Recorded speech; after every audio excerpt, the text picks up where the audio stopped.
Well, if I didn't align myself with both of them, you'd never have a deal. You want me to say really terrible things about Putin and then say, "Hi, Vladimir, how are we doing on the deal?" That doesn't work that way. I'm not aligned with Putin. I'm not aligned with anybody. I'm aligned with the United States of America, and for the good of... On March 1st, right after the fiery exchange between US President Donald Trump and Ukrainian President Volodymyr Zelenskyy at the White House over Russia's invasion of Ukraine, European leaders rallied behind Zelenskyy and held an emergency summit in Brussels days later to discuss Ukraine and European security and how to boost military spending. And the UK also showed its support for Ukraine. I want to thank President Macron for convening us this evening. At stake is not just the future of Ukraine, it is an existential question for Europe as a whole, and therefore vital for Britain's national interest. This is a once-in-a-generation moment for the collective security of our continent. Only a lasting peace in Ukraine that safeguards its sovereignty will deter Putin from further aggression in the future. In this moment, we have to recognize the new era that we are in.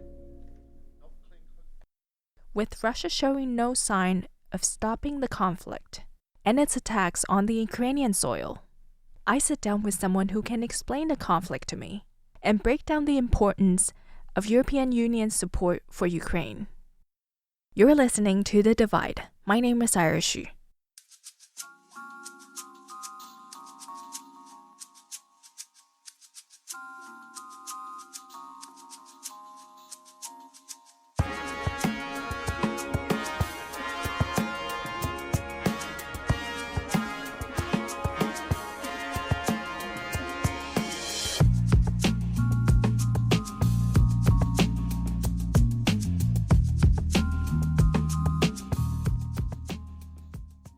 So my name is Lutz Güllner. I'm the head of the European Economic and Trade Office, which is the representation of the European Union here in Taipei. It's not a very big office. We have 14, 15 people working very closely with our EU member states here in Taipei to represent the European Union and, of course, also to foster the relations between Taiwan and the EU. Mr. Lutz Güllner was appointed head of the European Economic and Trade Office in Taiwan as of September 1st, 2024. He's a senior career diplomat in the European External Action Service, and he specializes in economic and trade relations as well as security issues. I asked him if it is a fair assessment to consider European Union support for Ukraine to be solid. Absolutely. The European Union stands absolutely behind Ukraine. Supports Ukraine in this endeavor also to move towards a lasting but also a very fair and just peace. That is important because we should never forget that Ukraine was attacked. The aggression came from Russia overnight. No Ukrainian soldier who's now fighting in the ditches wanted this. They wanted their normal lives.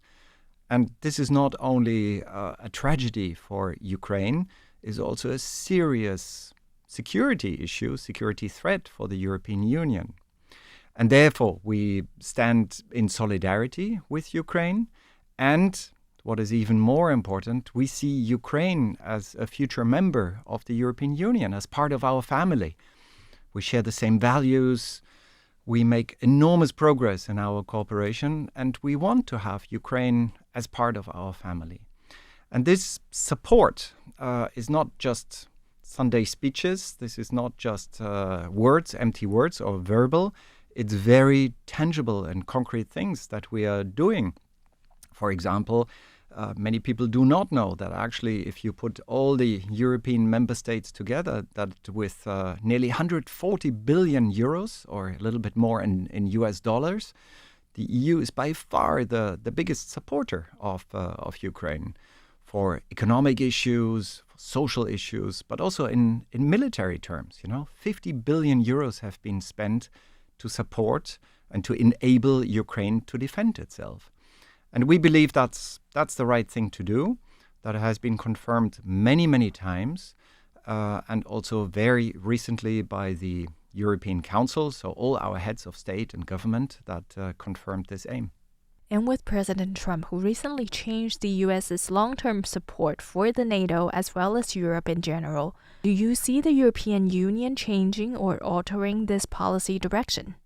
No, not this policy. But of course, we see that the United States is very clear that they are turning their eyes maybe to another region and want to at least lessen the support or their engagement, their traditional very high engagement in Europe.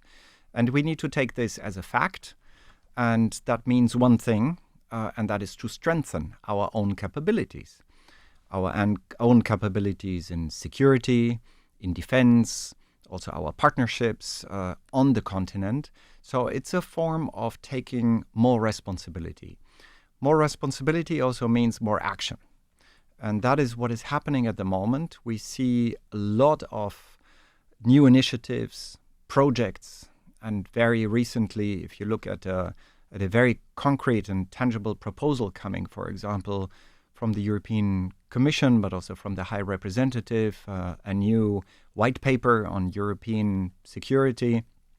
And these are not just words, this is really to think over our capacity to produce weapons, to secure our own security, to invest in training, look at new security threats like hybrid threats, etc. Because the world has changed, of course, and you can lament about it, you can regret it. It's just a fact, And there we see really our future. But then again, also just to underline again, we want a strong relationship with the United States. The transatlantic relationship is the bedrock of our security, has been. But what is happening now is not an either or, it's more a strengthening of the European capacities. And in the long term, this will be, it's a necessary thing and it's a good thing as well. I see. And you said that the European Union sees Ukraine as a future member. Absolutely. That decision was taken already. So very quickly after, and not only after the aggression of Russia started against Ukraine, we were in discussions already for a long time about Ukraine's, as we called it, European aspirations, have been discussed for many, many years. But that gave actually an additional perspective that we see that Ukraine is part of the family and they should be part of the family, and that includes also EU membership. These negotiations have started. The Ukrainian side makes a lot of effort, even in times of war. We should not forget there is a real war raging, and still Ukraine is reforming its society, its economy, its laws, and making everything that it can to belong to that club that it wants to belong to, and that is the European Union family. And does this club membership offer effective security guarantees to Ukraine? Look, the European Union is not a classic military power. We have always kind of built the European construction is on the one hand a very strong fundament with the European Union, or in former times the European communities as it was called.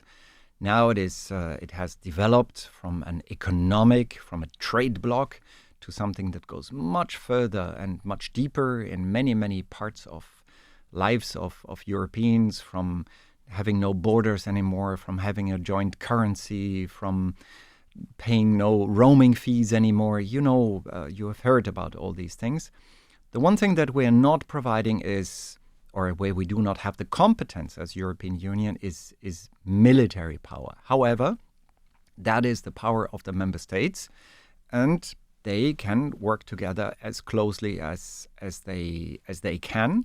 We have in the European treaties actually a provision for security, for working closer together in security. We have a specific policy for this, the Common Security and Defense Policy. So this is happening. It's just kind of a slightly different track compared to our economic issues. Now, how does that reflect on Ukraine? It will come in many different forms. For example, the security is on the one hand very direct, or security commitments are very direct in this context, such as provision of arms, cooperation on defense industries, movement of military goods and personnel, but also, I mentioned beforehand, cooperation and support for new security threats, hybrid, cyber attacks, information manipulation. So this has many, many shapes. And as a matter of fact, we have concluded already, and it's not a classic agreement, but we have a declaration together with Ukraine, which dates from July last year, where the EU very explicitly gives these security guarantees. We see them, of course, as something that needs to be developed, that needs to be built up, but there is a very, very clear political commitment to this. I see. And let's come back to Asia. So China says it is willing to work with the EU on boosting cooperation and responding to global challenges after the US flaunts potential tariffs on the bloc's shipments. What is the EU's response?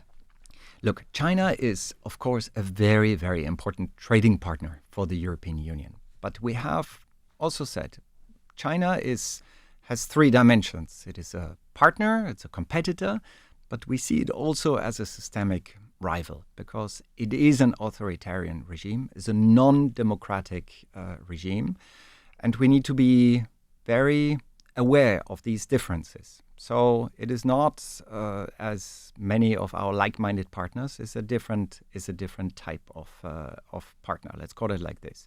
And we need to understand what China's aspirations are in security terms, but also in, of course, in economic terms, and how these two elements are interconnected. And therefore, for already quite some time, we have started a policy, which is the de-risking policy. So we want this partnership, we want to trade, we want to have these exchanges, but at the same time, we want to avoid any form of being dependent in a specific area or specific situation. And we are very much aware also of China's strategy and in that field. The recent security white paper, by the way, describes the situation very, very clearly with this balance of, yes, cooperation, but there are limits to this, and we are very much aware also of the nature of the regime and China's own aspirations, and that, of course, that we have a lot of differences also. So this all needs to be balanced out, I think. So it cannot just replace anything, and it needs to be taken forward very carefully. What is the European Economic and Trade Office's priority in Taiwan?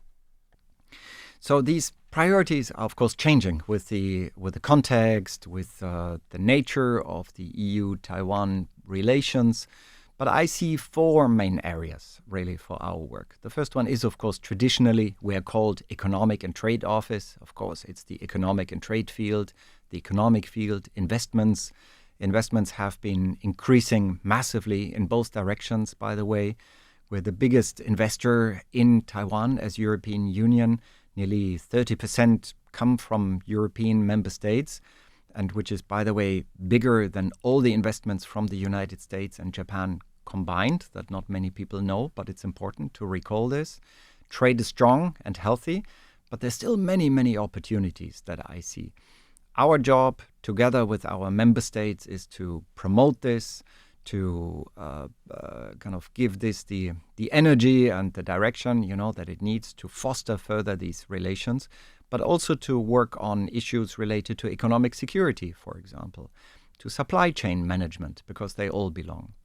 The second priority is clearly the people-to-people exchanges, let's say also where we have, as like-minded partners, a lot of values in common.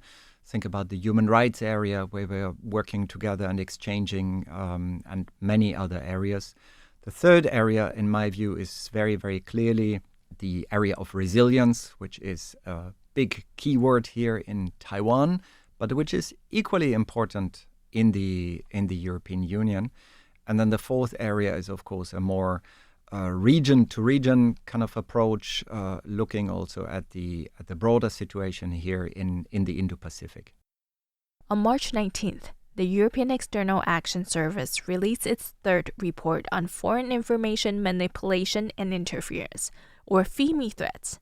What's in the report? Yeah, I'm very, very proud of this report because this is the product of, let's say, long work that I invested over the 5 and 6 years. And I'm very proud of my colleagues also, how they are taking this forward, even if I cannot claim any of the authorship, of course, for this report. We published a report 2 years ago where we identified really the threat, what it is. I think that was very, very important internationally. The second report was much more about what can we do about this in terms of understanding, in terms of pushing back. And this one is now a report to really be able to also have the necessary resilience against it. So what this report is saying is that this information manipulation, which is, by the way, a much better word than disinformation, because disinformation is a political term. You know, very often people think that the opinion of the other side is disinformation. So we wanted to be very precise that we are talking here about the active interference in another public space with the aim of either controlling it or diffusing it or even spread, of course, kind of, let's say, content, you know, which is not only not accurate, but which is helping kind of strategic aims of a state actor, for example. Therefore, we need this term information manipulation. And this third report highlights very clearly how these tactics are developing. So what we describe a lot is how it is not only what is being said, but how things are amplified, how botnet and networks, for example, are being used, how tactics of amplifications are being used by creating websites that look like independent news websites, but are actually controlled by state outlets or state actors. And we have many, many examples in this report about Russian activities, by the way, also a lot of Chinese actors or Chinese activities, or from China, from the PRC, but also others. So this is not just about these two actors. But what the report really underlines is that we need to take this area very, very, very seriously, that this is not about brushing away, well, that's the view from Moscow, but that there is a hybrid activity, is something that can destabilize our democracies, our countries. That is something that we need to push back in very difficult circumstances, because we believe in freedom of speech and freedom of expression. And therefore, you need to have a unique approach to this and see how do people manipulate. And this report is really putting the finger on this spot again. And how big of a threat is this information manipulation to society? It's difficult to measure in terms of it's the biggest or the second biggest threat. It is one of the threats. It's a bit, think about cyber interference, you know. Is it the major threat for a company? Well, if you're directly targeted, it can be a major threat for you. So it's something that we need to be prepared for. It's something that is part of a broader toolbox that some states are using. And we see this very clearly in the case of Russia, but also in China, of forms of interference, of destabilization, of coercion, very often combined with cyber attacks. So I cannot give you now a ranking or a specific number in terms of percentage, but something that we should take seriously as democracies and as like-minded partners in the world, where we say this is nothing that stops at our border, you know.